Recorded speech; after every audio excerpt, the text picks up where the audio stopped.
रामकृष्ण हरी. तर आज आपण तुकाराम महाराजांच्या गाथेतील 457 क्रमांकाचा अभंग बघूया. तो अभंग कोणता आहे बघा.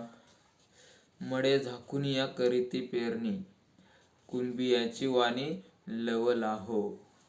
तर एकदम छान अभंग आहे आणि या अभंगाचा अर्थ आपण एकदम सोप्या भाषेत बघूया. चला सुरुवात करूया.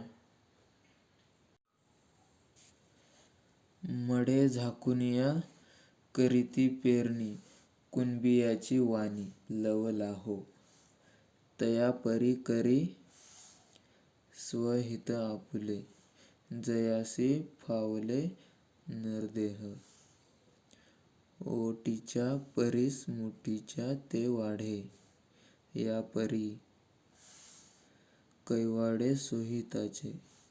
नाही काळसत्ता आपुलिये हाती, जाणते हे गुंती उगविती. तुका म्हणे पाहे आपुली सूचना, करीतो शहाणा मृत्यू लोकी. तर चला या अभंगाचा आपण अर्थ बघूया. योग्य कर्तव्य तातडीने योग्य वेळीच करावे लागते, हे विचारसूत्र धरून महाराज एक उदाहरण देतात की कुणबी लोकांची जात पेरणीविषयी इतकी दक्ष असते की त्यावेळी जर घरात कुणी मेलेले असले तरी त्याचे प्रेत झाकून ठेवतात आणि पेरणी करायला धावतात. त्याप्रमाणे मानवाने हा जन्म दुर्लभ आहे असे जाणून इतर सर्व गोष्टी बाजूला ठेवून आपले हित ज्यात आहे असा परमार्थ करण्याविषयी तत्पर असावे. पेरणी करण्याकरता ओटीमध्ये बी घेऊन त्यातील मुठभर दाणे शेतकरी पाभरीच्या वर ठेवतो.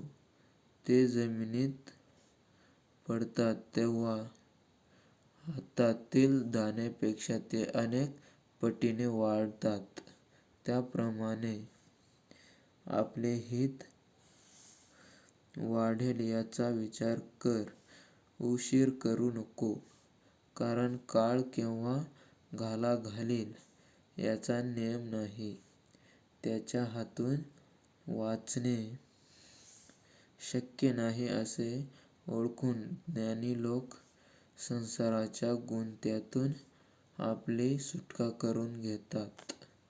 या सूचनेप्रमाणे जो मनुष्य या मृत्यूलोकात आपले स्वतःचे हित करून घेतो तोच शहाणा आहे.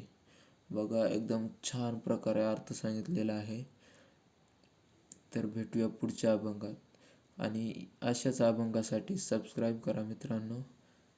चला.